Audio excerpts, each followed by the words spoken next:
Je vous partage le témoignage de Gabrielle Tremblay, qui, à l'âge de 18 ans, a eu un diagnostic de colite ulcéreuse. Il nous explique tout son cheminement, tous les essais qu'il a faits, toutes les prises de conscience pour en arriver aujourd'hui dans la trentaine à ne plus avoir besoin de médication et à pouvoir dire que cet épisode de colite ulcéreuse est vraiment derrière lui. Bonne écoute. Les problèmes de santé puis les symptômes sont apparus à un drôle de moment. Je m'en souviens très bien, c'était un party de Noël à mes 18 ans. Okay. Donc, c'était là, je me souviens encore, c'était flagrant. J'étais allé aux toilettes à ce moment-là. Il y avait du sang dans la toilette. Puis là, à partir de là, ça a été comme, OK, ça devrait pas être là. Qu'est-ce qui se passe? Puis, vraiment, on dirait comme que c'était quelque chose qui était impossible que ça arrive. Fait que je suis revenu m'asseoir après ça dans le party de Noël. Puis là, bien embêté, je pose la question. Je me souviens plus à qui. Je pense que c'était à mon père à ce moment-là. J'étais allé aux toilettes, puis il y a du sang. Puis là, dans ma tête, la seule chose qui pouvait être le lien avec ça, c'est que j'avais attrapé un virus en lien avec la nourriture que je venais de manger. Fait que toute la soirée, on se posait la question par rapport à la salmonelle pour réaliser que finalement, c'était pas la salmonelle parce que ça a continué et ça n'a jamais arrêté par la suite. Puis je comprenais pas ce qui m'arrivait. Ben, ça a été, j'ai eu plusieurs autres symptômes que j'ai pas vus, mais celui-là, ça a été le symptôme qui a été comme pour moi, à partir de ce moment-là, j'ai été malade. Okay. Mais il y avait d'autres choses avant. J'ai eu pendant l'année qui a précédé des éruptions d'urticaire monstrueuses. J'avais de l'urticaire partout, dans les plis de peau. Puis ça m'envahissait le corps en entier, sauf le visage. Puis j'en avais honte de ça, puis je savais pas comment contrôler ça à ce moment-là. Ça a été une année où est-ce que je savais pas qu'est-ce que j'avais, mais je me considérais pas malade. Puis là, bizarrement, ça a arrêté à un moment donné. Puis là, les segments ont pris le relais. Mais là, les segments, pour moi, là, c'était la maladie. Okay. Mais il y avait d'autres symptômes précurseurs que je n'étais pas outillé ou je voyais pas avant, que je pensais pas que ça faisait partie d'une maladie au début, là. Okay. Je pense que mon corps a eu une accumulation d'inflammation. Puis sachant pas comment briser cette espèce d'inflammation-là qui s'accumulait, j'ai eu une espèce de réaction en cascade. Je pense que les manifestations physiques, les symptômes ont été vraiment variés, mais de mon ressenti, ça venait de la même source. J'avais un mauvais équilibre de vie à ce moment-là, puis ça faisait juste comme ce déséquilibre-là s'accentuait, ben, faisait en sorte qu'il y a quelque chose qui s'accumulait. Le premier réflexe à ce moment-là, avec l'éducation que j'avais, c'était d'aller consulter mon médecin de famille. Ça a été assez rapide. Je suis allé voir le gastro-entérologue, puis j'ai eu une rencontre à l'hôpital. Il passe la colonoscopie. Puis tout de suite, ah oui, colite ulcéreuse, et il faut que tu prennes la médication pour ça, des anti-inflammatoires. Fait que ça a été le diagnostic que j'ai eu à ce moment-là par le gastro-entérologue. Okay. Puis là, à partir de là, a commencé je dirais la partie de ma vie où est-ce que je suis devenu une usine à médicaments. Là. Fait que là, c'était des comprimés le matin et le soir d'anti-inflammatoires à prendre oral pour l'inflammation. Puis là, ce qu'on me disait, c'est que cette maladie-là était irréversible. Donc, j'avais ça, puis c'était pour la vie. Okay. Donc, j'avais la colite ulcéreuse, je venais d'avoir ça. C'était la génétique qu'on disait, ou peut-être, parce qu'il n'y a personne dans ma famille qui avait ça. J'étais le seul qui avait ça. Donc, j'avais à prendre des médicaments les matins et les soirs, sinon ça allait s'empirer, puis j'aurais probablement des possibilités d'avoir un cancer du côlon avec ça. J'ai eu une séquence de vraiment d'aller très très mal au travers de tout ça. Là. Mettons que de Noël jusqu'à l'été, j'alternais entre je saigne un peu à je saigne beaucoup, puis j'ai fini l'été par atteindre une espèce de sommet où est-ce que j'allais peut-être une quarantaine de fois par jour aux toilettes pour saigner. Donc, c'était rendu envahissant au point que j'étais plus capable de vivre mon quotidien avec ça. J'ai eu, quand j'ai eu le diagnostic, là, j'ai commencé à prendre la médication, fait que j'ai comme eu une espèce d'accalmie, mais c'est ça qui est particulier avec cette maladie-là, c'est que la médication fait juste apaiser. C'est comme mettre un couvercle sur la marmite, mais ça continue de bouillir. Fait que là, tu sais jamais combien de temps la médication va durer. Puis, à un certain temps, la médication, ils savent pas quand, ils savent pas avec quelle intensité la médication fait plus effet.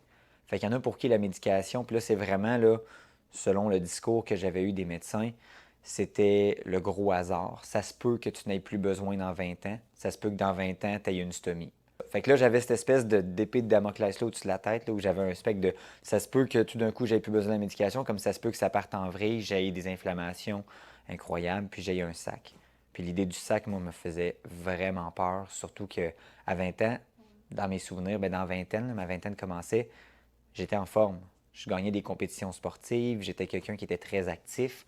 J'avais ce que je considérais une belle hygiène de vie à ce moment-là. J'avais pas de problème de sommeil, je m'alimentais quand même bien de ce que je pensais. Puis, malgré tout, j'avais ça qui m'empêchait de faire mes activités au quotidien. Puis quand j'étais vraiment en crise, à 40 fois par jour, à aller aux toilettes pour saigner, j'étais plus capable de rien garder. Donc, je perdais du poids, puis j'en perdais beaucoup, là. À la dernière crise que j'ai eue, je sais plus tard, là, mon poids santé en temps normal se situe autour de 160 livres à peu près, puis j'en pesais 120.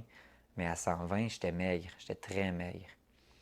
Donc, ça a été un long combat parce que euh, j- pendant des années, c'était de la médication, puis on alternait avec plus fort, moins fort. On essayait moins fort quand ça allait mieux.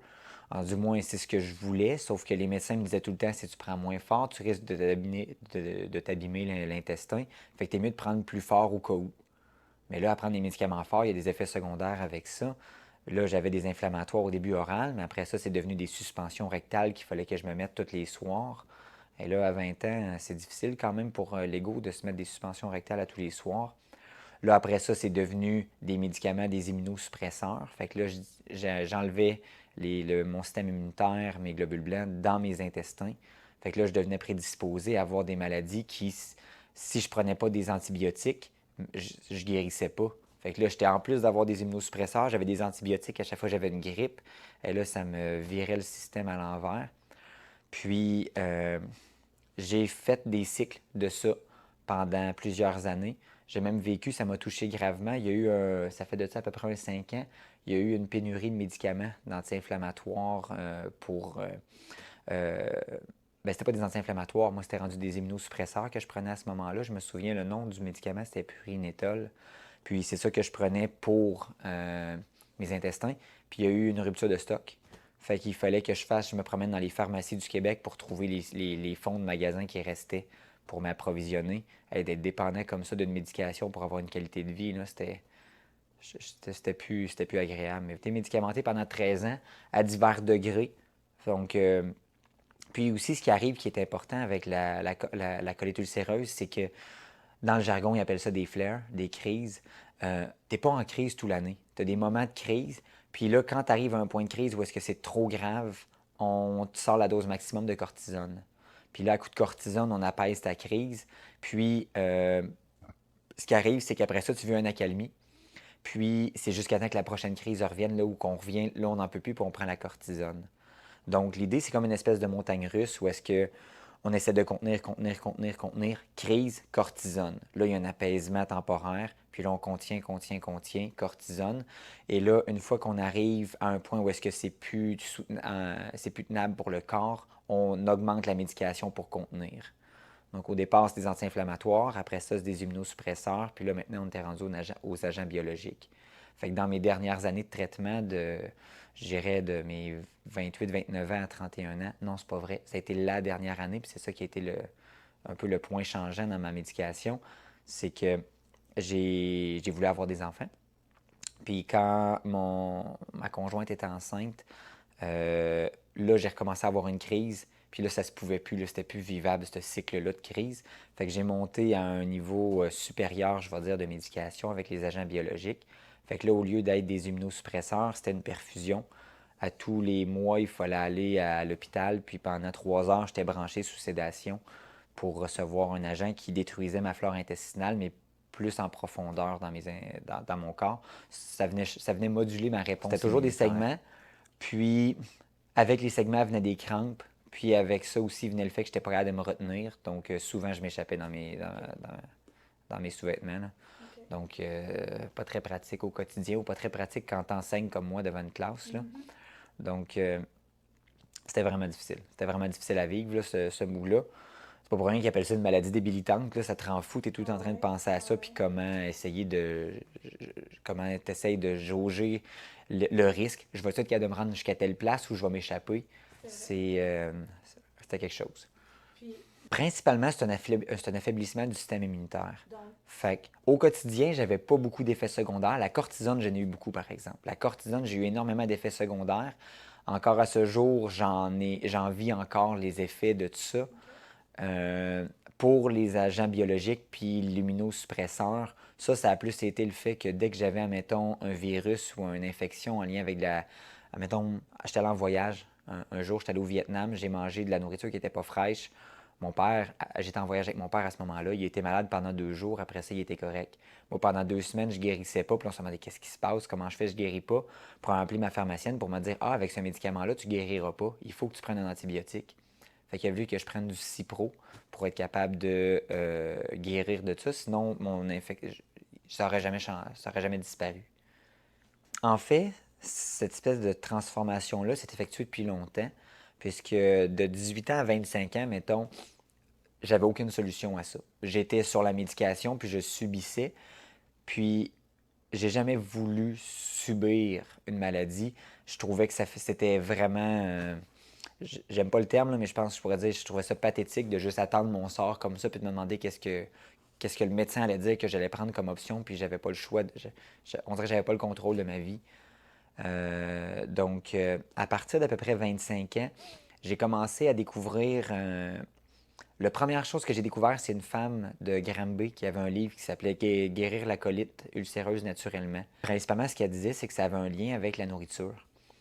Donc là, à partir de là, à mes 25 ans, j'ai commencé à faire un lien. OK, peut-être que ce que je mange a un impact sur ma santé. J'ai eu plusieurs gastro-entérologues, premièrement. Ils ont tous eu un discours un petit peu différent. Mais l'idée générale, c'était que euh, ça va t'aider, mais jamais ça va te guérir. Fait que c'est sûr que si tu manges du fast-food toute ta vie, eux autres, ils ont des statistiques, ils ont de l'évidence que ça réduit la durée de vie. Fait qu'ils disent, il faut que tu manges bien, mais de dire que, admettons, de ne pas manger d'aliments ultra transformés, la quantité, le comment, puis le pourquoi, ils n'ont rien. Puis moi, quand j'arrivais avec un gastro-entérologue, puis je disais, je vais me guérir par l'alimentation, il me disait, tu peux bien essayer. Puis je m'en souviens encore, puis ça a été comme un peu mon, ça a été une grosse source de motivation pour moi. Ma dernière gastro-entérologue que j'ai eue, elle m'a dit, tu peux bien faire ce que tu veux, mais à ta prochaine crise, on se revoit. Dans 6 mois, on se revoit à ta prochaine crise. Puisque peu importe ce que je faisais, j'avais pas vraiment de contrôle là-dessus. J'ai jamais eu un gastro-entérologue qui m'a suggéré de changer mon alimentation pour me guérir. Jamais. J'en ai parlé, puis la plupart, ce qu'ils me disaient, c'est ça peut aider. Mais ça venait de moi. C'est pas eux autres qui m'arrivaient avec l'idée, là, tu devrais changer ce que tu manges. Non, jamais. J'ai jamais été référé à un nutritionniste. J'ai jamais eu de... Même que jusqu'à la fin, ma dernière gastro-entérologue, je me suis pogné avec elle parce que justement, j'ai dit, j'ai besoin d'une rencontre avec un nutritionniste. Puis elle m'a dit, tu peux bien si tu veux, mais ça ne changera rien. Fait que, tu sais, c'était... Sur mes 13 années de médication puis de maladie, euh, mettons à 25 ans, j'étais à peu près dans le milieu, j'ai commencé à expérimenter avec l'alimentation. Elle, ce qu'elle arrivait avec, c'était des théories d'un médecin généraliste en France, docteur Signalet, qui parlait justement de qu'est-ce qui était inflammatoire au niveau de la digestion. Puis c'était beaucoup une diète d'exclusion. Fait qu'on enlevait ce qui était inflammatoire, puis on essayait par le fait même de décharger le corps de toutes les toxines qui n'étaient pas capables d'expulser, d'évacuer du système. Donc, elle, ce qu'elle prônait, c'est d'enlever tout ce qui est inflammatoire, de recommencer avec une diète extrêmement simple et pas très goûteuse d'ailleurs, et d'être capable de revenir à de quoi de plus stable dans le corps. Puis, c'était de l'exclusion très sévère pour les premiers mois.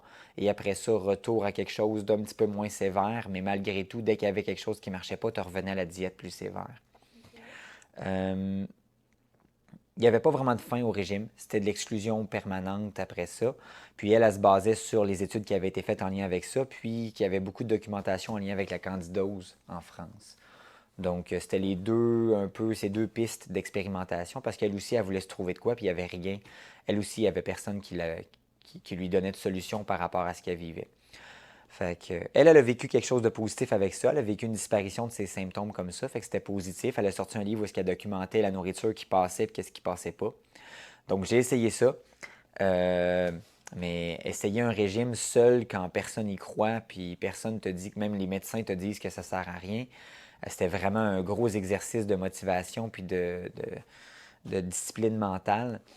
Je pense que tout le monde triches à un moment ou un autre sur la diète d'exclusion parce qu'il y a tellement de choses que tu te prives là-dedans. Je pense qu'au quotidien, mettons, dans la diète la plus stricte au départ, ce que je mangeais, c'était un gruau de sarrasin le matin avec une pincée de sel puis des fines herbes dedans pour aromatiser, mais je pouvais pas sucrer, je pouvais pas rien mettre d'autre. Puis qu'est-ce que je pouvais prendre comme sucre? Je pense que j'avais le droit à des petits fruits de temps en temps, une fois ou 2 semaines ou une fois aux semaines. Puis j'avais le droit de prendre des bouillons de légumes. Tu ne survis pas longtemps mentalement avec ça pendant. Puis là, c'était 2, 3 mois qu'il fallait faire. Donc, ça a été mes premières expériences. J'ai réussi à le faire quand même assez longtemps pour voir des améliorations.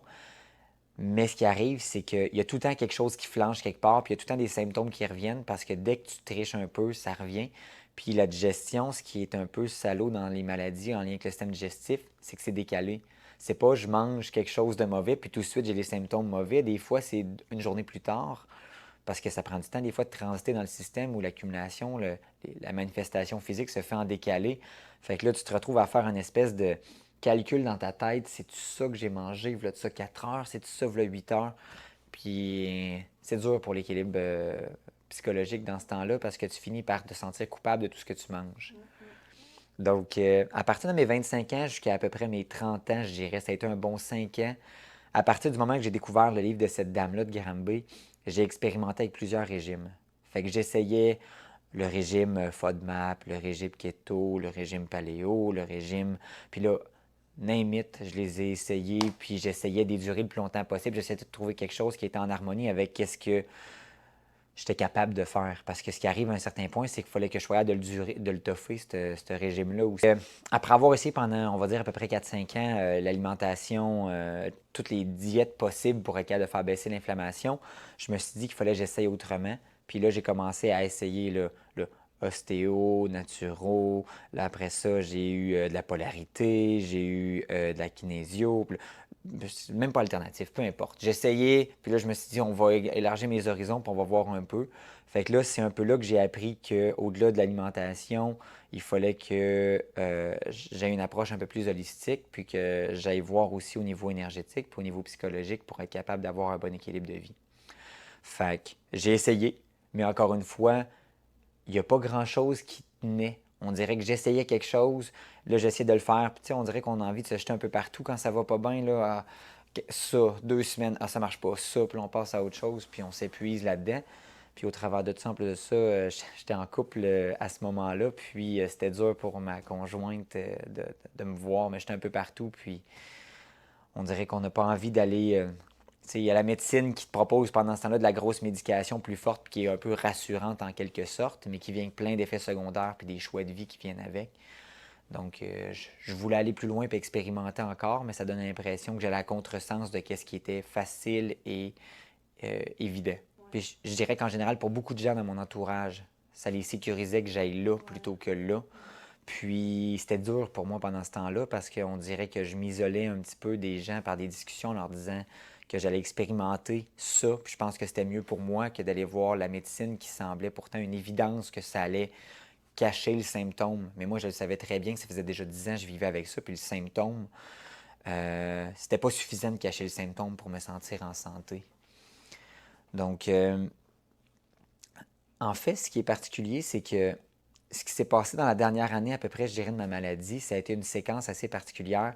J'ai, premièrement, j'ai commencé à avoir des conflits dans mon couple par rapport à ma santé. Puis mes décisions que je prenais allaient à contresens de ce que mon ex voulait pour ma santé. Elle sentait qu'elle n'était plus capable de me soutenir là-dedans. Puis moi, de mon bord, je sentais que je ne pouvais pas aller là. J'avais déjà assez expérimenté avec ce que la médecine me disait, puis il ne m'apportait pas de la santé. J'avais besoin de retrouver cette santé-là. Fait que j'ai vécu une séparation au travers, en plus de ça, d'une grossesse, vu que mon ex était enceinte à ce moment-là. Puis, je me suis retrouvé à avoir une petite fille qui s'en venait alors que j'étais en crise aiguë à ce moment-là. Puis, il a fallu que je prenne la décision de prendre la médication plus avancée, qui était les perfusions avec l'agent biologique, pour être capable de venir apaiser mes symptômes. Puis, c'était comme une barrière je voulais jamais franchir, qu'il a fallu que je franchisse pour ma fille à ce moment-là. Puis, j'ai vu ça un peu comme une défaite, mais en même temps comme une motivation pour la suite des choses. Après avoir franchi ça, je me suis dit, ça y est, j'ai franchi un mur de plus pour ma santé. J'avais l'impression que j'allais me laisser des séquelles graves à cause que je prenais ça. Mentalement, je sentais vraiment que ça allait m'affecter beaucoup. Euh, je sentais que mentalement, ça allait m'affecter physiquement beaucoup, ce nouveau médicament-là. Puis ça me faisait paranoïer, mais en même temps, je pouvais pas, dans ma tête, je pouvais pas être malade pour ma fille qui allait naître à ce moment-là. Fait que j'ai pris les perfusions. Puis, au travers des perfusions, je me suis dit, je vais en profiter pour m'inscrire à un cours, qu'il y a quelqu'un qui va me coacher pour être capable de m'aider à tenir un régime jusqu'à la fin, pour on va aller jusqu'au bout de la chose. Puis, je vais travailler en parallèle l'énergétique puis le psychologique. Fait que je me suis fait un planning pour l'année, pour ma fille qui s'en venait pendant que mon ex était enceinte.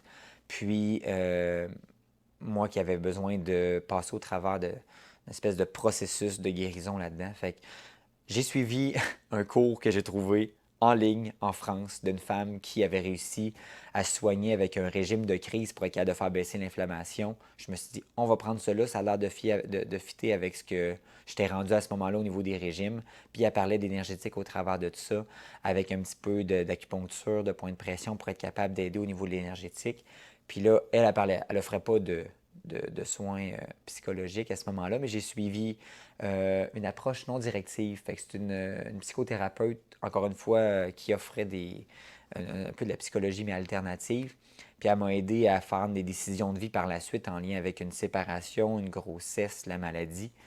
Fait que j'ai travaillé tout ça ensemble dans une espèce de plan d'un an, pendant que ma fille allait naître et même un petit peu après sa naissance. Puis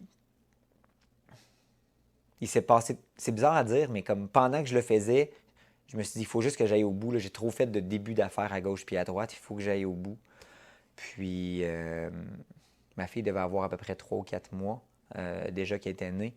Puis c'est avec les soins psychologiques qu'il s'est passé de quoi que ça a débloqué.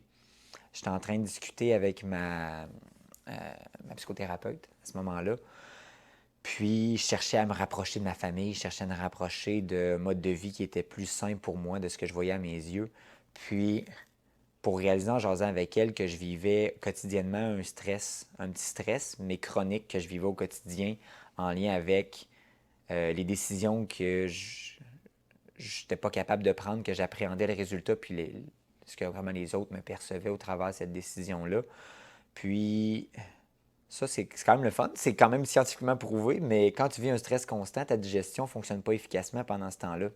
Puis ça a été une révélation pour moi. Ça m'a fait réaliser, ah ben, ok, je ne le savais pas. C'est fou quand même, tu vis 30 ans tu te connais depuis 30 ans, puis là, tu réalises que ça fait déjà depuis très longtemps que j'avais un mécanisme, une façon de penser qui était anxiogène, qui me donnait du stress chronique depuis des années, puis qui faisait en sorte que ma digestion était jamais à son plein potentiel. Je le voyais pas du tout, c'est ça. Fait que j'étais de même. Puis là, pendant les rencontres, je faisais des lectures en parallèle pour voir un peu justement qu'est-ce que ça pouvait apporter. J'ai lu un des livres qui m'a marqué justement là-dedans. J'ai lu Le pouvoir du moment présent, que je connaissais pas avant ça. Puis on dirait que là, d'un coup sec, ça a fait ça. Puis là, j'étais comme, ah, OK, je suis capable de raisonner de même, puis ça marche pareil quand même.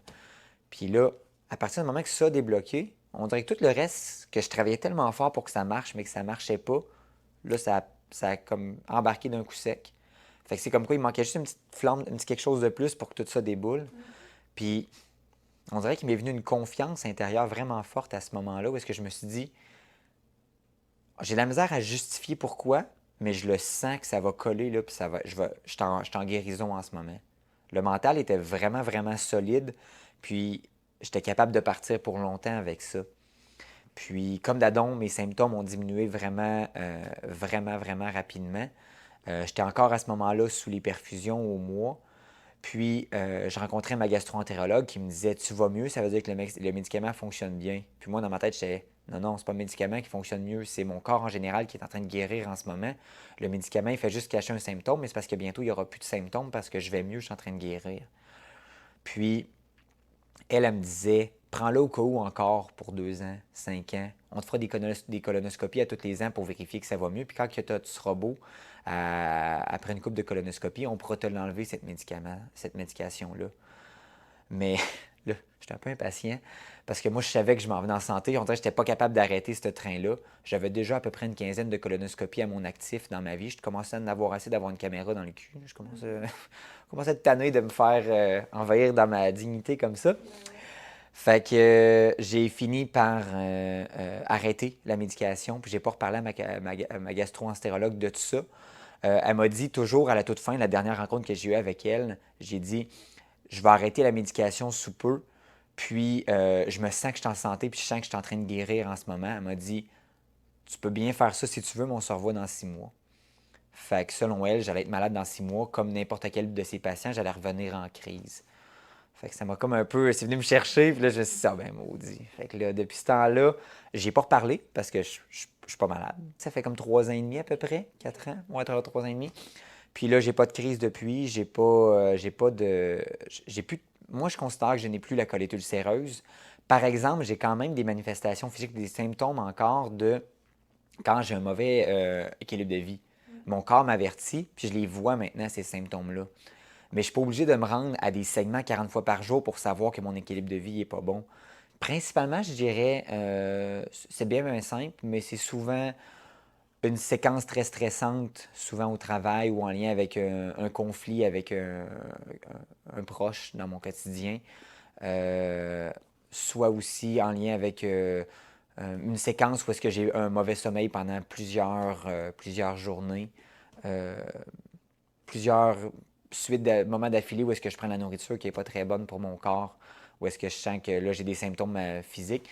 Puis, à force d'avoir travaillé beaucoup mon alimentation, mes habitudes de vie en lien avec le sommeil, puis ma façon de réfléchir avec les gens, je suis devenu plus sensible à quand je déroge à ça. On pourrait dire que je suis devenu plus fragile, mais moi, je trouve juste que je suis rendu plus sensible à cette espèce de toxine-là qui me rentre dans le corps, puis qui reste prise là. Puis ça me permet de plus rapidement me réajuster. Fait que c'est sûr que, euh, je sais pas, je mangeais beaucoup, je mangeais très sucré avant sans m'en rendre compte. C'était pas rare que dans mes collations étaient sucrées à tout moment de la journée. C'est un exemple parmi plusieurs, là, mais puis c'était pas parce que je prenais cette barre là après le travail que je vivais des symptômes tout de suite après. Mais maintenant, quand je prends quelque chose de très sucré après le travail, là, je m'en rends compte tout de suite. Je suis comme, oh, ça commence déjà. Puis là, c'est des petits symptômes. Chacun a sa façon de. Comment je pourrais dire? J'appelle ça ses prédispositions. Là. Ça ne parle pas, notre corps ne parle pas à la même place, mais on comprend le message pareil. Là. Fait que moi, je sais, ça commence à me gratter un peu dans l'arrière de la tête. Je suis comme, ça pique un peu. Je pense que j'ai pris de quoi d'un peu inflammatoire. Là. Puis, c'est comme, c'est comme rendu ça mon alerte. Mais je préfère que ça me pique en arrière de la tête puis un petit peu dans les oreilles que je me mette à être en colite ulcéreuse pour avoir un symptôme d'inflammation. C'est pas mal plus gérable ici, des petits grattements-là que... Globalement, je dirais, c'est sûr que j'applique encore beaucoup les principes du moment présent. Fait que quand j'avais de la misère beaucoup avec les appréhensions de qu'est-ce qui allait se passer dans le futur, c'était beaucoup ça au niveau de mon schéma de pensée qui était problématique avant. Fait que quand il y a quelque chose que j'appréhende, le résultat futur, je me recentre en ce moment, ce que je fais, ce que je suis en lien avec mes valeurs, puis avec qu'est-ce que, qu'est-ce que je veux dans la vie, oui, non. Fait que je me réaligne. Puis ça m'aide beaucoup au niveau psychologique. Au niveau énergétique, moi, ce que je fais beaucoup, c'est que j'aime ça me parler positivement pour être capable de garder on dirait que j'essaie de garder un certain équilibre à la fin de la journée. Si, admettons, j'ai vécu une mauvaise journée, puis je finis, puis je me couche, on dirait que je suis de mauvaise humeur, j'ai une énergie négative. Je prends le temps au moins de faire un petit bilan, je fais une balance. Là. Bon, OK, est-ce que ça a été si négatif que ça? Y a-t-il quelque chose au moins que tu as fait de bien dans ta journée? Puis je me fais un petit top 3 des affaires qui a bien marché dans ma journée pour venir au moins faire un petit peu, voir un peu l'autre côté de la médaille dans cette journée-là. Fait que ça m'aide beaucoup de garder cet équilibre-là. Puis au niveau alimentaire, ben ça, j'ai quand même. Je dirais que j'ai pris des changements assez drastiques au niveau alimentaire. Pour moi, c'est rendu normal. C'est très facile de suivre ça maintenant, mais c'est sûr que ça a été des changements qui, au départ, ont pris beaucoup d'étapes. Principalement, je mange quasiment majoritairement biologique. J'essaie de prendre l'eau qui est filtrée à peu près toute l'eau que je peux boire. J'essaie de manger de la nourriture qui est, si possible, le plus locale puis de saison.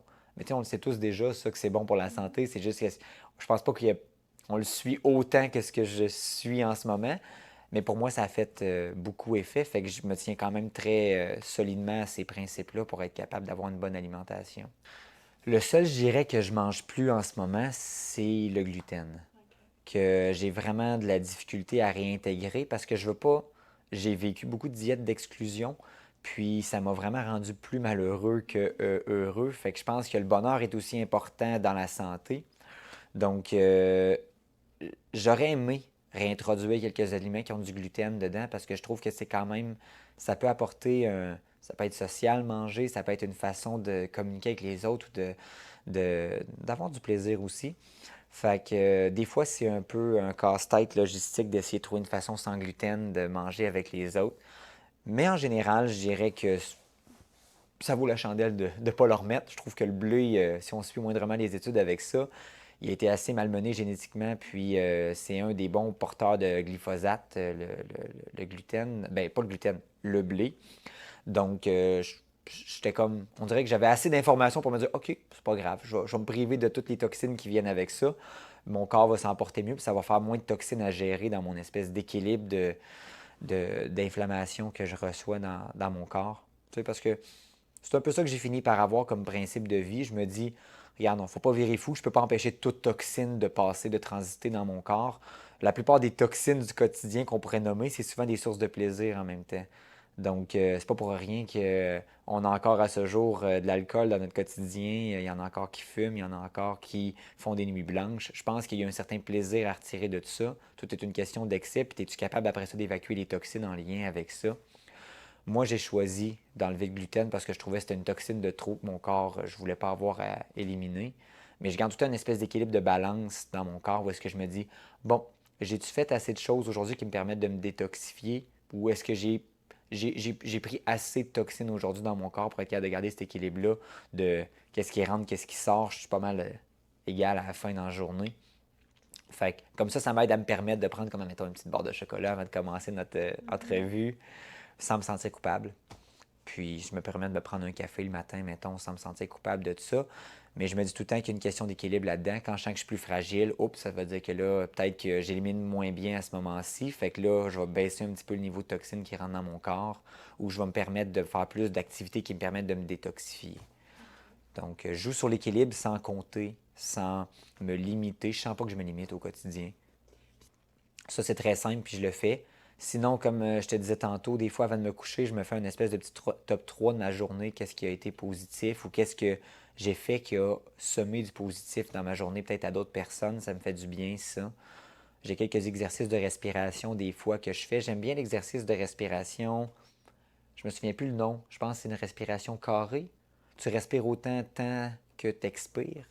OK. Fait que tu sais, je compte comme 5 secondes d'inspiration, je retiens 5 secondes d'expiration, je retiens 5 secondes. Celui-là, il a resté pour moi, ce truc-là. J'en ai fait des milliers, mais on dirait que celui-là, c'est lui qui a resté. Peut-être pas des milliers, mais en tout cas, lui, il a resté, puis je le garde quand ça fait du bien, du sport. Puis des fois, juste de prendre du temps, je me rends compte que ça a été quelque chose dans mes changements d'habitude de vie qui a fait du bien aussi. Je me suis rapproché de ma famille.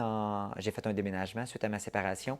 Puis en étant plus proche de ma famille, des fois, juste une petite soirée de semaine, je me prends le temps d'aller faire un tour chez ma soeur, chez mon bon ami, chez mon père. Puis juste jaser, des fois aussi, ça m'aide beaucoup pour ça.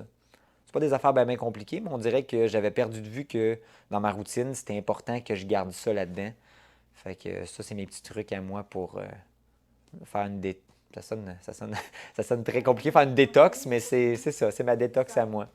J'ai quelques fois aussi de temps en temps, on dirait que dans mes régimes, j'ai fini par m'acheter aussi un extracteur à jus. Puis j'aime bien ça, j'ai pris le goût maintenant. Le jus de gingembre, là, c'est waouh. De temps en temps, là, gingembre, carotte, là, ces temps-ci, là, vous avez des raisins justement à côté. Là. Raisin, c'est quoi donc que j'ai pris? C'était raisin, c'est pas raisin carotte, tu peux-tu? N'importe quoi est bon de toute façon en jus. Raisin, carotte, gingembre. Waouh, facile de même.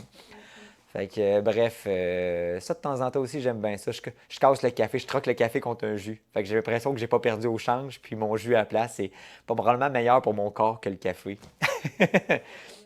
Ouais, puis je fais ça là, avec les mains, mais je trouve dans ma tête, je le fais vraiment souvent, cet exercice-là mental, de me dire comme, je suis pas mal even, je suis pas mal kiff-kiff là, dans qu'est-ce qui rentre, qu'est-ce qui sort de positif puis de négatif, là.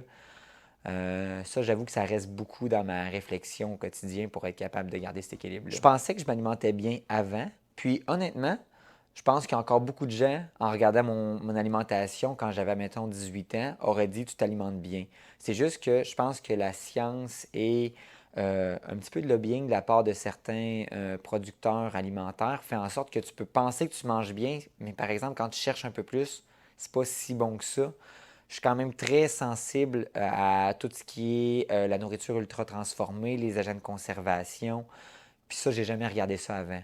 Fait que je mangeais quelque chose qui en apparence pouvait sembler bon, mais au final, il y avait beaucoup d'agents de conservation. Puis ça, c'est ça qu'on s'en rend pas compte. Mais admettons, juste à l'épicerie, de regarder la liste des ingrédients, c'est un gros éveil à qu'est-ce qui rentre dans notre corps. C'est incroyable la quantité d'aliments qu'on ne connaît pas sur les produits qu'on trouve à l'épicerie. Puis, moi, je trouve ça très drôle, mais c'est une belle image.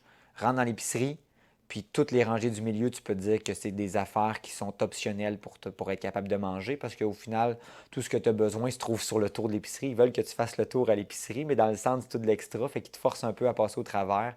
Mais c'est là que tu trouves des sauces bourrées d'additifs, que tu trouves des produits, des condiments qui sont souvent ultra transformés. Puis c'est ça qu'il faut être amené à épurer puis à enlever de notre alimentation. Ça devrait être simple. Ça devrait être des produits simples. Tu peux te limiter puis enlever, si tu veux, certains produits, mais tu devrais quand même, au final, garder toujours la simplicité en tête dans ton alimentation. Ça devrait pas être, tu sais, je sais qu'il y en a qui préfèrent enlever les produits laitiers, admettons, qu'il y en a qui préfèrent enlever, admettons, la viande pour des raisons écologiques ou environnementales. Tu peux, mais tu devrais garder en tête aussi l'idée de la simplicité dans ce que tu manges, parce que si, admettons, tu enlèves la viande, mais tu prends des produits ultra transformés végétaux, ça peut quand même pas être bon pour ta santé. Puis, même chose pour les produits laitiers avec tout ce qui est les alternatives à qui peuvent être des fois très, très chimiques. Puis, au-delà de ça, je garde en tête toujours l'idée, j'aimerais ça dans un monde idéal, pas avoir à manger biologique parce que tout devrait être biologique dans ma tête.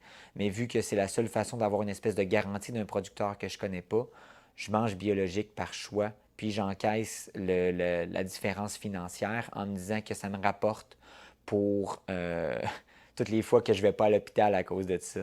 Fait que je me sauve de beaucoup de médicaments. Puis c'est sûr qu'avec la carte soleil, on ne voit pas la facture passer, mais je suis sûr que pour beaucoup de gens qui sont dans la médication, si on avait la facture véritable en lien avec ce qu'on achète de médicaments, ça absorberait facilement. On enterre facilement le coût que le biologique coûte. Donc, si je réussis, des fois, j'ai des collègues, des fois, ou des amis que je trouve qui me disent hey, je connais un tel qui produit telle affaire. Ah ouais, comment il produit ça? Est-ce qu'il le fait avec beaucoup de pesticides ou tu sais, ah, il fait quand même, c'est raisonné. C'est des termes qui ne veulent pas dire grand-chose au niveau dans le marché, dans une entreprise, mais quand tu connais le partenaire directement, tu n'as pas besoin de te fier au label pour avoir la confiance. Fait que j'essaie de trouver des producteurs de confiance. Sinon, j'achète biologique pour me permettre d'éviter au maximum de mettre des toxines justement dans mon corps. Si j'avais un message à dire aux autres ou à quelqu'un qui justement veut entamer un processus de guérison, je dirais en général la chose que j'ai eu de la misère à entendre à l'époque, mais il faut vraiment, c'est important de le dire, c'est que faut pas se presser pour la guérison. Le corps a son propre rythme, puis il faut que tu sois capable de suivre ce rythme-là pour être capable d'être bien dans ta guérison. On a souvent tendance à vouloir à prendre des raccourcis, à faire les fameuses diètes miracles qui pullulent sur Internet, sur YouTube, que tu peux aller trouver, alors que c'est juste la succession de plein de petites actions au quotidien vers cet objectif-là qui devrait être la vraie guérison, puis une guérison durable. Fait que, ouais, je pense que c'est la chose que j'ai eu le plus. Ça m'a pris le plus de temps à comprendre, puis encore à ce jour, je suis encore en guérison, 4 ans et demi plus tard, en lien avec ça. J'en ai peu parlé, mais j'ai accumulé des blessures physiques, des blessures à des ligaments puis des muscles dues à l'inflammation à l'époque avec la cortisone. Puis aujourd'hui encore, j'ai quelques petites blessures qui supposément ne pourraient pas guérir, qui sont en train de guérir. Fait que j'ai le corps fait ce qu'il a à faire, mais il faut que tu lui laisses le temps, puis tu lui permettes de prendre la place pour guérir. En cachant le symptôme, des fois, on ne voit pas ça, mais le corps est vraiment fait fort. Il faut juste mettre le terreau en place pour que ça puisse se développer puis pousser.